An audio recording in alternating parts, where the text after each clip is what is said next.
Can you close your eyes?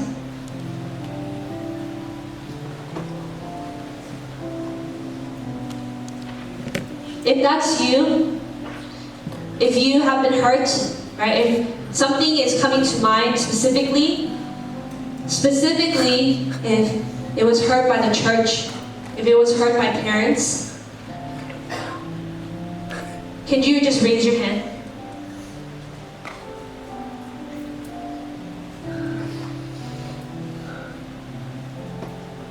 You can put your hands down.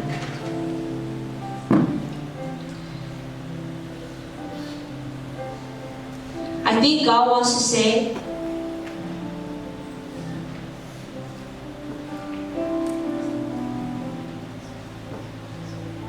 I think God wants to let you know that you are not alone in that. God sees your pain. God sees that hurt. He doesn't ignore it. He's not telling you to deny it or to suppress it. But He is saying, come and bring it before me and let me heal you. He is saying, I care for you.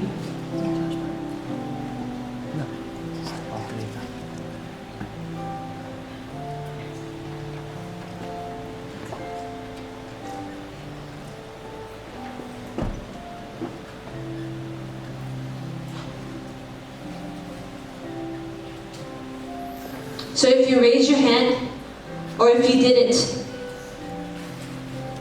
but you know what I'm talking about, can you right now, can you start to bring it before God?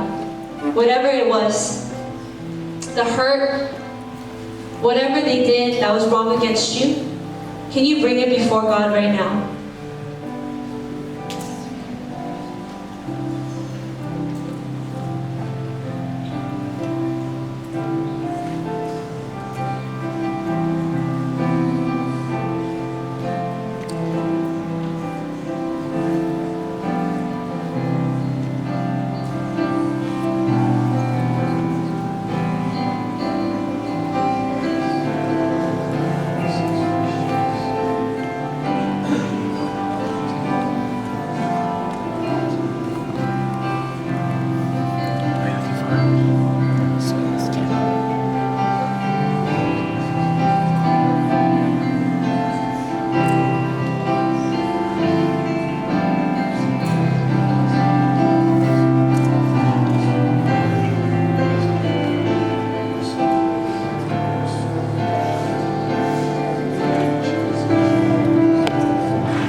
This is a healing retreat because this is family. I want all of you to keep your eyes closed. There's some of you here with pain in the family. Your mom, your dad. You're going through something or been going through something tremendous in the family. Your nuclear family. And I think God wants to heal and pour out His love so you can have strengthened right now. I feel God's ministering to those of you with broken families. If you have a broken family in this room, I don't care if you're a believer of Jesus or not. We love you. And God wants to touch you. Because Jesus didn't touch good people, He touched bad and broken people, like me, all throughout the life. I know family is the worst pain part of our lives. Worst pain. You can smile and do everything outside, but you go home and it's dark. It's depressing. Makes you want to hurt yourself. Run away. I grew up in a healthy family. Well, besides my grandma, she's crazy. I grew up in a rather healthy family. I don't understand, but God does. God understands. And He is not a manager in that family situation. What she said, He takes the evil and turns it for good. It's right. You're in the middle of the storm now. You don't see it. But when you cross the storm, you'll get to the other side. And you'll know that He carried you. And right now, He's holding your hand in the storm. And He's pulling His body around you right now, His church. And He wants to pour His love into you. So right now, if you have family problems, broken family, I want you to raise your hand right where you are. Be honest. You have real deep family issues. I mean, mom and dad fighting, or mom or dad left, or something real going on in the family. We love you guys. You're my family. Put your hand up, but I want those of you who raise your hand to listen to me.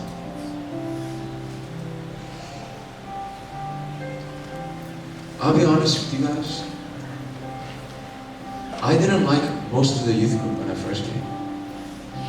I'll be honest. And I didn't like many of you guys. I'll be honest, I'm confessing my sins. I didn't like many of you guys from 10 a.m. service. It's my honesty. There's nothing you did. But it's because I sowed into you and I never see you. I sowed into you and never see you. I see you get blessed and then you walk away. I didn't get to decide for you. So it was nothing you did, but I didn't like you for that reason. I didn't like the church for many reasons. The adults kept saying things about me. People keep stopping me. I want to do this, but they say, no, don't do this. I was very frustrated. I was very upset for the last 3 years. I didn't want to love. I withheld my love from a lot of you guys. I poured my love, I'm confessing my sins. I poured my love to some, I held my love to others. But you know why this team is family? Because I'm wrong. I can't do that. I love you guys. Because we're family. And I repent for this. I love each of you dearly. I would die for you. You know why? Love is costly. It costs to love somebody. That's why Jesus died. It's impossible to love someone without paying the price. And those of you guys right now, maybe you're not receiving that costly love from home. But Jesus paid that cost to love you. And we as the body, we want to pay the cost to love you too. Because that's who we are. We're Christians. Christians. We follow Jesus. I want all of you with hurt, broken families. Because sometimes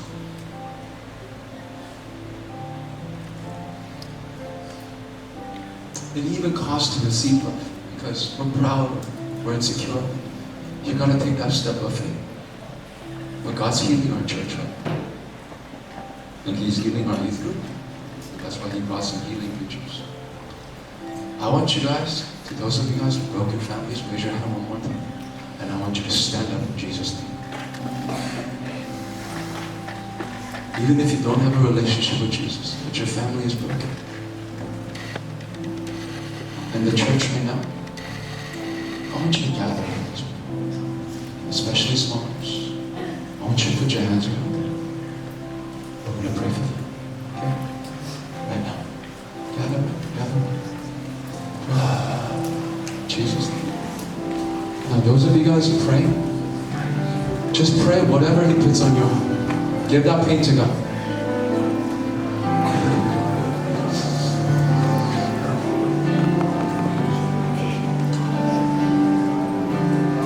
Oh yeah.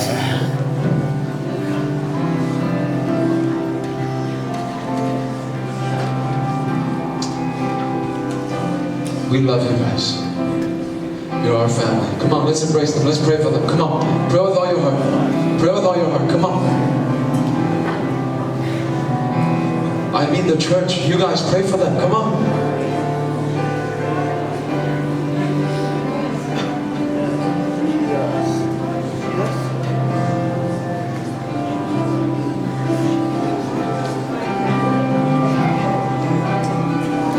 Small group leaders, pray for them. Pray for your kids specifically. And small group leaders, if you know there's a kid that didn't stand, I want you to go and pray for them. The person with the broken family.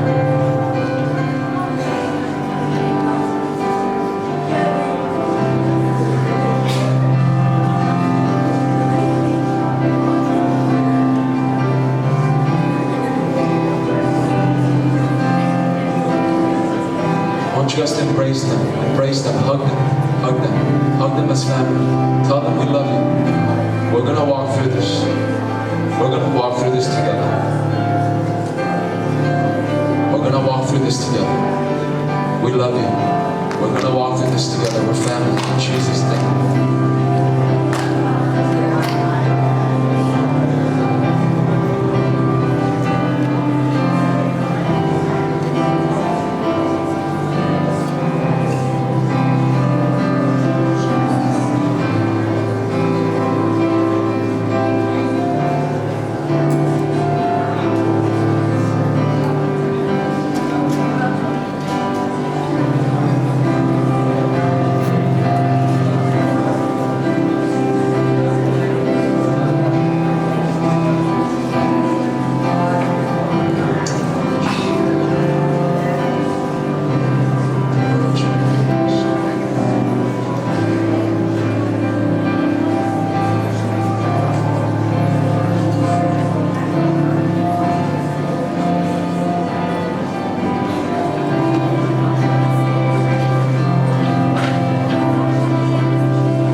Earlier I said God's love for us, God's costly love for us was that He loved us even though we cannot offer Him anything.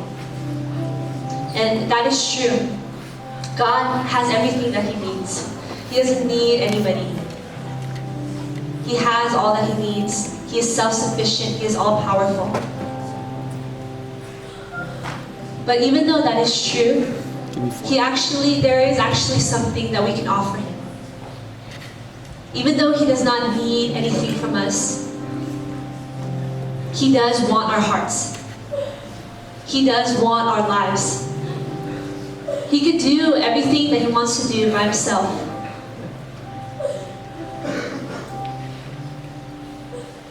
But he actually chooses to ask us to offer him something.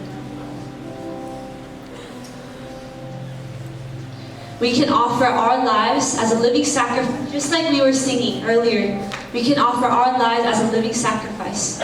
We can offer our love to him, our hearts to him. And that can be our costly love back to God, and our costly love for one another. And we can offer him our lives, our hearts, our love, for him to use for his glory, for him to use for his kingdom, for his name. And I think there are some who you might feel that you don't have a lot to offer God, right? You might look at people, who seem to have it more together. You might look at people who stand up on stage or to speak or to sing. You might look at seem to be better Christians than you, and you might say, God, compared to them, I don't have much to offer. God, even if I did offer my life, it wouldn't be of any worth to you. Would it be of any meaning to you? And I want to tell you today that God says yes. He's not comparing you against another person. He's not comparing you against whoever is on the stage. He's not comparing you with your brothers and sisters. But he sees you, and he loves you, and he is asking you to offer your life to him. There's a quote that I love, I heard somewhere. God does not ask from us. God does not ask that we give him more than who we are, right? But he asks that we just give him all that we are. He's not waiting, and he's not asking that we become better, more holy, more gifted, more talented, older and wiser. He's not asking for a future time when we can get all those things, when we are more than we are. But he just asks right now, can you give me all that you are? Every part of your heart and every part of your life. That is what I want. And so right now, I want to invite you guys to make that declaration and that decision to him. Will you say, God, I want to give you my life. Here is all of my brokenness. Here is all of my mess. Here is all of my sinfulness and my weakness. Here is all of my pain that is in the process of healing. But God, I want to offer it to you. If that is you, if you want to make that decision, could you just raise your hand where you are? If that's you. Okay? If it's not you, then don't. But if you want to say, God, I want to offer my whole life to you, would you raise your hand? And when you raise your hand, begin to pray. Begin to pray. Begin to offer it to him. Do what you said that you will do. Let's start to pray to God and say, God, I want to give you my life. I want to give you my heart. I want to give you a costly love. I want you to use me. Guys, pray with me. Don't let me pray for you. Don't just let me pray for you. But would you pray right now? And say, God, I want to give my life to you. God, I want to offer my heart to you. God, I want to offer my all to you. I may not be much. I may not feel like I'm much. God, but what I have, I want to give to you. Just like the widow who only had 2 coins to give, I want to give that to you. God, I want to believe right now in your costly love for me. I want to give you something of worth. And God, I want you to use me to share your love and your heart with others. Let's pray. Let's pray.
costs to you. He really does.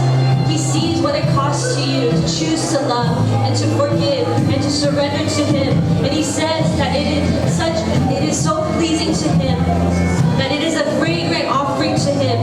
When we come to Him, when we offer to Him that costly love. And I believe the Father wants to say to you, He sees you. He really sees you. He understands. Your worship and your offering to Him are of such value to Him.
You guys to look at me.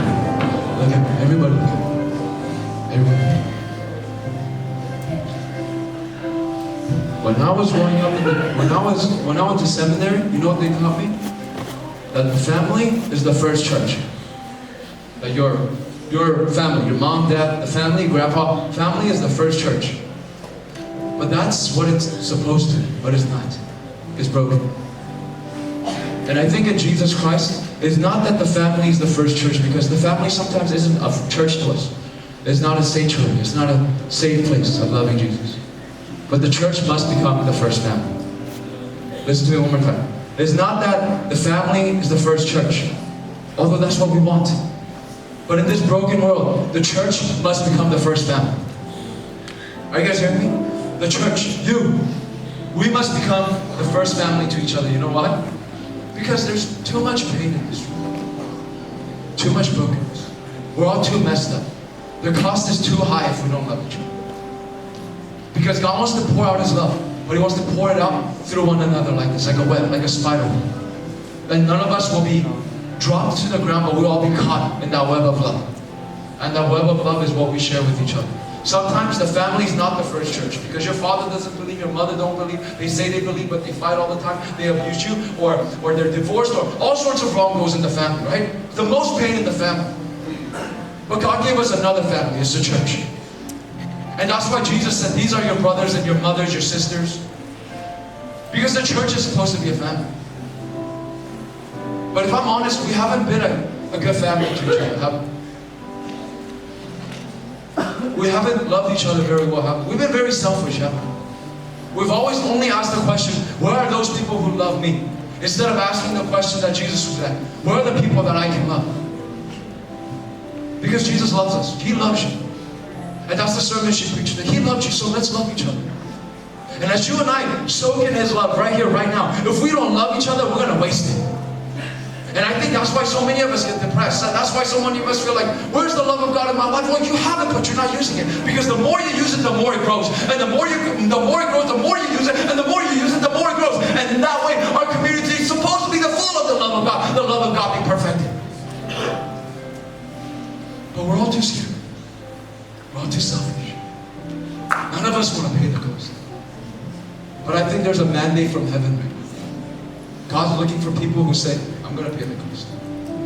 The cost that it takes to love somebody else. Because it hurts. It's hard. But that's what our church needs to be, family. Because we're a family. And in family, you love them. Even though you don't like them, you love them.